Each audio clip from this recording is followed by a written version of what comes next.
नमस्कार, बहुत स्वागत है आप सभी का अपना उत्तर प्रदेश में। मैं हूं आपके साथ चेतन पाठक। खबरों की शुरुआत करेंगे। तमिलनाडु के मुख्यमंत्री एमके स्टालिन के बेटे उदयनिधि के सनातन धर्म पर दिए गए बयान के बाद चेन्नई से लेकर दिल्ली तक सियासी बवाल मच गया है। बीजेपी और विश्व हिंदू परिषद ने इसकी कड़ी आलोचना की है। बीजेपी का कहना है कि सनातन धर्म के विरोध का लंबा पैटर्न रहा है।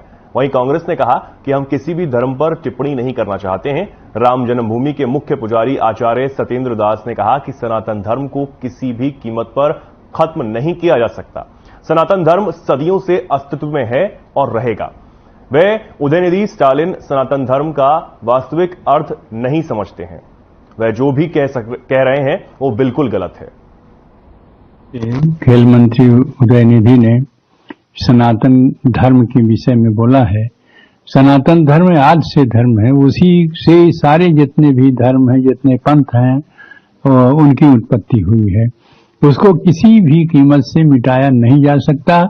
चाहे खेल मंत्री उदयनिधि के साथ अनेकों आ जाए तब भी, चाहे पूरा विरोधी हो जाए, लेकिन वह जो सनातन धर्म है वह आज से आया है और अंत तक रहेगा।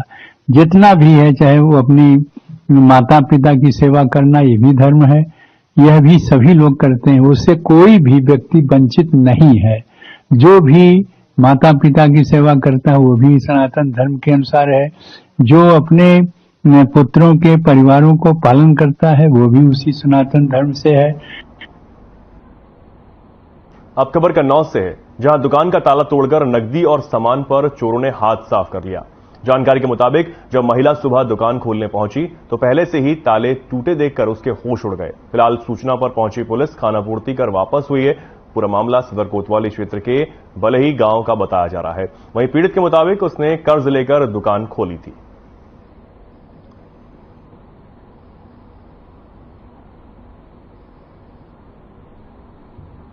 हमारी दुकान तोड़ी गई कल रात में चोरी हुई। हाँ। लगभग कितना सामान चोरी? 20,000 का सामान था दुकान में। मैंने अभी उधार लेके पुलिस से मैंने भरी दुकान की। और क्या हुआ कुछ सोई? अब पुलिस वालों बुलाया, देख के चले गए हैं। अच्छा, इस जो सामान गुल्लक थी वो भी टूटी है? गुल्लक थोड़ी, गुल्लक में पैसे तुम निकाल ले गए तुम जितने थे, बाकी सामान चोरी हुआ? पूरी जाली निकालेगी सामान की पूरी। किस जगह पे दुकान है आपकी? हमारी है मंडी समिति क्या हुआ ब्रिज के नीचे। पास में चौकी भी है यहाँ पर? हाँ, रात में चौकी भी है। क्या पुलिस गश्त नहीं करती है? पुलिस आई, देख के चली गई। रात में पुलिस गश्त करती कि नहीं करती? करती है, लेकिन 12 बजे तक की तो हम लोग खुद ही रहते हैं। हमसे दुकान में खुद ही कोई नहीं आता है। ये रात के कांड है। 2 बजे गाने से लोग रहते हैं तभी चोरी करी गई। कन्नौज के गांव आटी में जेल से छूटे दबंगों ने महिला पर हमला कर दिया। बताया जा रहा है कि महिला को बचाने आए युवक को भी बुरी तरह पीटकर घायल किया गया। वहीं महिला को बुरी तरह पीटने के बाद दबंग हमलावर मौके से फरार हो गए। फिलहाल सूचना पर पहुंचे बेटे ने पीड़ित मां को इलाज के लिए अस्पताल में भर्ती करवाया।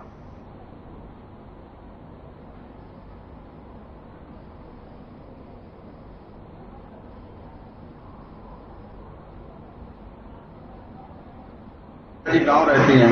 कौन से गांव में? आटी में।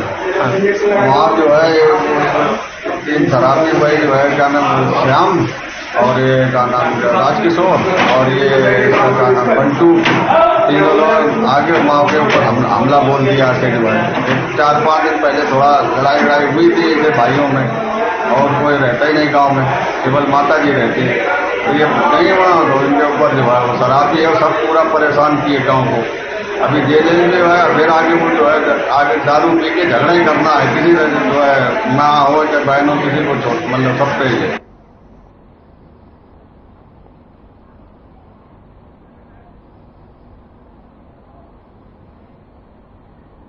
कन्नौज से बड़ी खबर आपको बता दें, पुलिसकर्मियों और युवकों के बीच जमकर मारपीट हुई। 2 बाइकों में भिड़ंत के बाद ये मारपीट यहां पर हुई है। मारपीट का वीडियो सोशल मीडिया पर जमकर वायरल हुआ है। जेल कर्मचारी बताया जा रहे हैं पिटाई जो करने वाले हैं। 2 युवकों को पुलिस ने हिरासत में लिया है। 4 लोगों के खिलाफ कई धाराओं में मामला दर्ज हुआ है। गोसाईगंज कोतवाली की अनौगी परिसर की यह घटना है। पुलिसकर्मियों और युवकों के बीच जमकर मारपीट हुई है। 2 बाइकों में भिड़ंत के बाद ये मारपीट यहां पर हुई। इसका वीडियो सोशल मीडिया पर जमकर वायरल है। जेल कर्मचारी पिटाई करने वाले बताए जा रहे हैं। 2 युवकों को पुलिस ने हिरासत में लिया है और आगे कार्रवाई पुलिस कर रही है।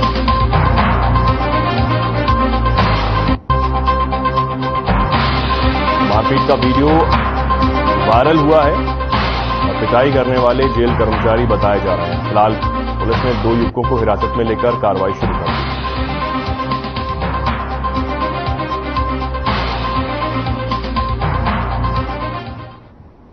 बाइक की भिड़ंत के बाद ये मारपीट यहां पर हुई, जिसके बाद ये विवाद यहां पर बढ़ गया और अब पुलिस पूरे मामले की जांच कर रही है। पुलिस आगे की कार्रवाई कर रही है।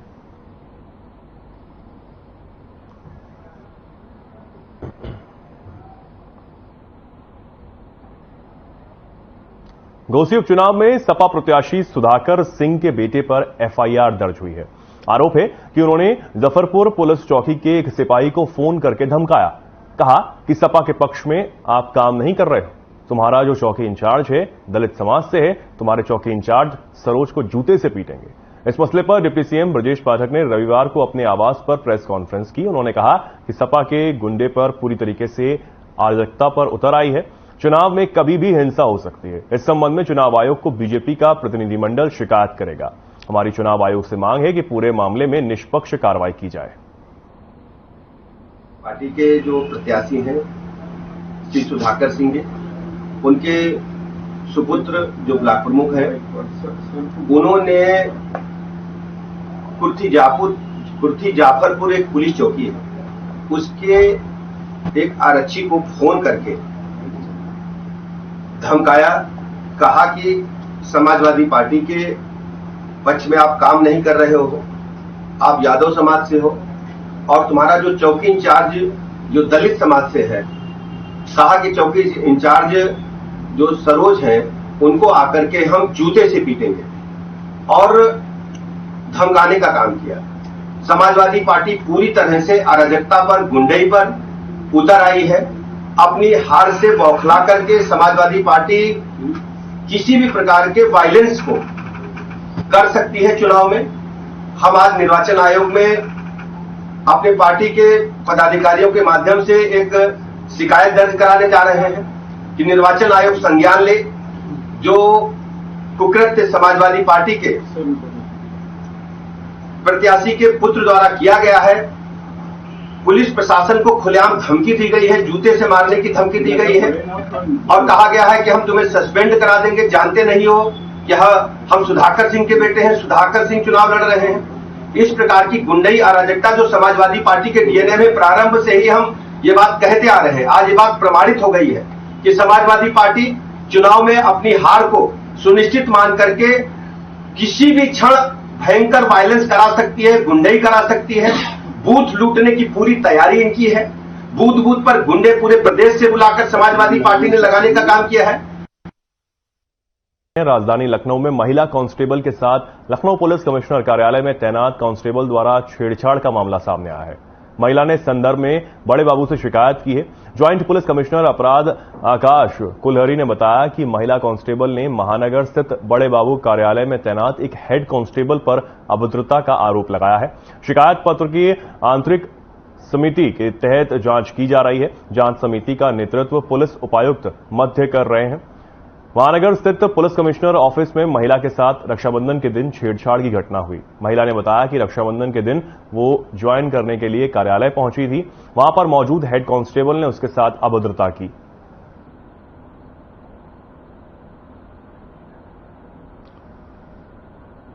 तो एक हेड कांस्टेबल पर महिला पुलिसकर्मी के साथ अभद्रता करने का आरोप लगा है।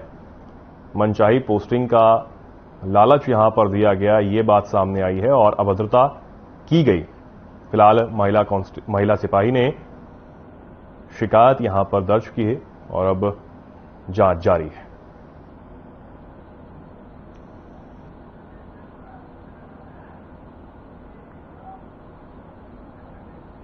पीलीभीत में एनएच 730 के सेहरामऊ थाना क्षेत्र के अंतर्गत आने वाली गढ़वा पुलिस चौकी क्षेत्र में बड़ा सड़क हादसा हुआ। लखनऊ से पीलीभीत की ओर आ रहे एक कार अनियंत्रित होकर सड़क किनारे खड़ी पिकअप से जा टकराई। टक्कर इतनी भीषण थी कि कार के परखच्चे हिस्से उड़ गए और कार में सवार 4 लोगों की मौत हो गई, जबकि 2 लोग गंभीर रूप से घायल बताए जा रहे हैं। घायलों को इलाज के लिए जिला अस्पताल भर्ती करवाया गया है। फिलहाल पुलिस पूरे मामले की जांच कर रही है।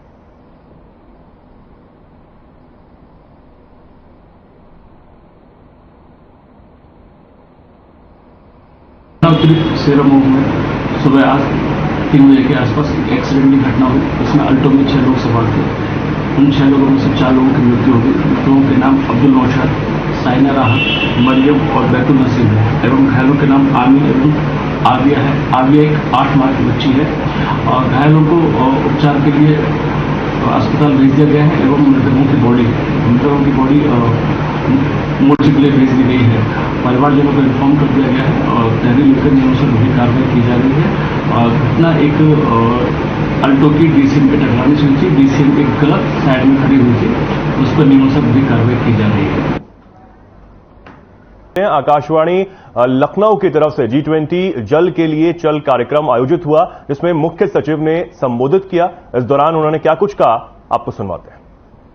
के यहाँ उपस्थित तमाम सारे अधिकारीगण आज के इस जल के लिए चल कार्यक्रम में भाग ले रहे हैं। पानी के प्रति समर्पित सभी योद्धाओं, देवियों, सज्जनों, मैं सबसे पहले तो आकाशवाणी लखनऊ का बहुत बहुत धन्यवाद करता हूं और इनको जो एक 100 दिन का कार्यक्रम इन्होंने जो अपने हाथ में लिया है, जल के लिए, जल है तो कल है, इसको साकार करने के लिए, इसको जन तक पहुंचाने के लिए जो कार्यक्रम लिया है, मैं उसके लिए इनकी बहुत बहुत प्रशंसा करता हूं। साथियों, आपको मालूम है कि धरती का लगभग 2/3 हिस्सा जल है और हमारे शरीर का भी 2/3 हिस्सा जल है। अगर आप देखें, देखने में हम सॉलिड ठोस जरूर लगते हैं, लेकिन हमारी मूल जो प्रवृत्ति है वो जलीय है।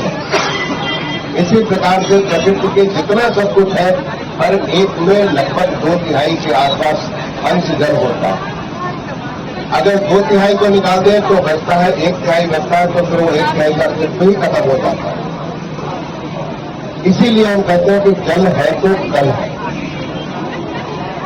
चाहे मानव हो, जीव जंतु हो, पेड़ पौधे हो या जो कुछ भी प्रकृति में रहता है, उसका जीवन जल के साथ जुड़ा हुआ है। और जल धीरे धीरे, क्योंकि जल के हम इतना जल का उपयोग करते हैं कि जल धीरे धीरे कम होता जा रहा है।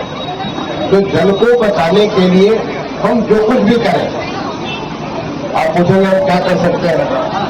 आप बहुत कुछ कर सकते हैं। जो पानी बरसता है, जो प्रकृति से पानी बरसता है, उसके हर बूंद को अगर हम संजो के रखें, catch the rain as and when it falls and wherever it falls, अगर आप उसे बचा के रखें तो देखिए कि उससे कितना जल संरक्षित होगा। कैसे बचाएंगे? तो रूफ टॉप हार्वेस्टिंग, आपके छत पे जो पानी इकट्ठा हुआ उसको कैसे हम इकट्ठा करके अपने धरती माँ को उस जल को पिला दें। अगर वो जो पानी बहता हुआ समुद्र तक चला जाएगा और फिर से उस साइकिल में लौट करके आएगा, बादल के माध्यम से आएगा। तो रूफ टॉप हार्वेस्टिंग के माध्यम से आप जल को अपने धरती में पहुंचा सकते हैं। केवल उसको जितना आपके छत पे जल है, उसे चाहे वो छत आपका अपना घर का हो, चाहे वो इंस्टीट्यूशन आपके स्कूल का, अस्पताल का, मार्केट का, जहां से उसको धरती को आप उसे पिलाने में उपयोग कर सकते हैं। जल को आप जब जल एक बार बहना प्रारंभ किया तो उसको कैसे रोक सकते हैं?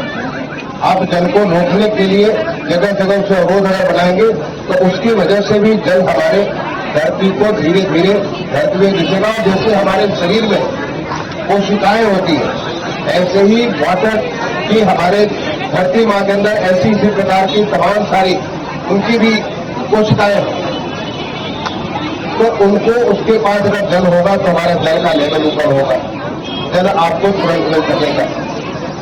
आप जब देखते हैं कि तमाम सारे जगह जल आपको बह रहा है, लगता है कि हमें क्या फर्क पड़ता है? अगर जल बह रहा है तो बह रहा होगा, किसी का बह रहा होगा, वो हम आपका जल बह रहा है, उस प्रकृति का जल बह रहा है, उसका नुकसान हो रहा है। अगर कहीं इस प्रकार से जल टपक रहा हो और चाहे बूंद बूंद भी टपक रहा हो, कई जगह तो पानी बह रहा, आप उसे कैसे रोक सकते हैं और कैसे स्थायी व्यवस्था कर सकते हैं? लोगों के अंदर कैसे यह व्यवहार आप ला सकते हैं कि हमें जल को नुकसान नहीं होने देना।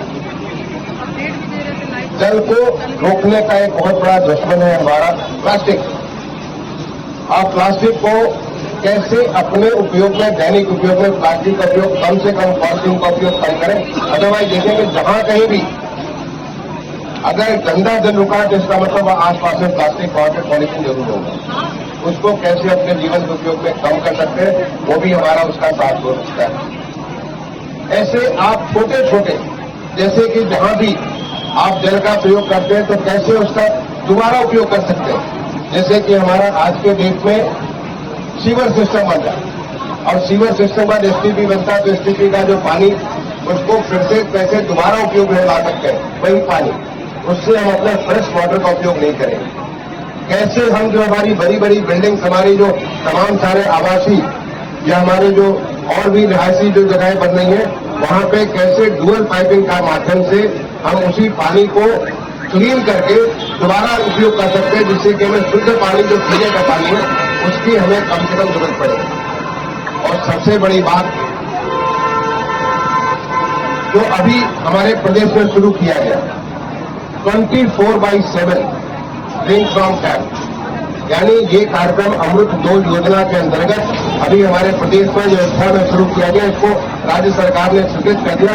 अयोध्या के सारे वार्ड में बहुत तेजी से काम चल रहा है कि हमारा वहां पे 24/7 जब भी आप कहीं भी कोई टैप खोलेंगे, पब्लिक का टैप होगा, चाहे किसी के घर का टैप होगा, इंस्टीट्यूशन का टैप होगा, हमेशा उससे पानी बहता हुआ मिलेगा और वो पानी का क्वालिटी वो होगा जिससे कि आप सीधे पानी को पी सकते हैं। ड्रिंक फ्रॉम टैप एंड 24/7 जिस दिन ये अयोध्या का ये काम हो जाएगा, उसी के आधार पर और भी तमाम हमारे शहरों में इस प्रकार के काम चल रहे हैं, उससे पानी की खपत हमारी बहुत कम हो जाएगी।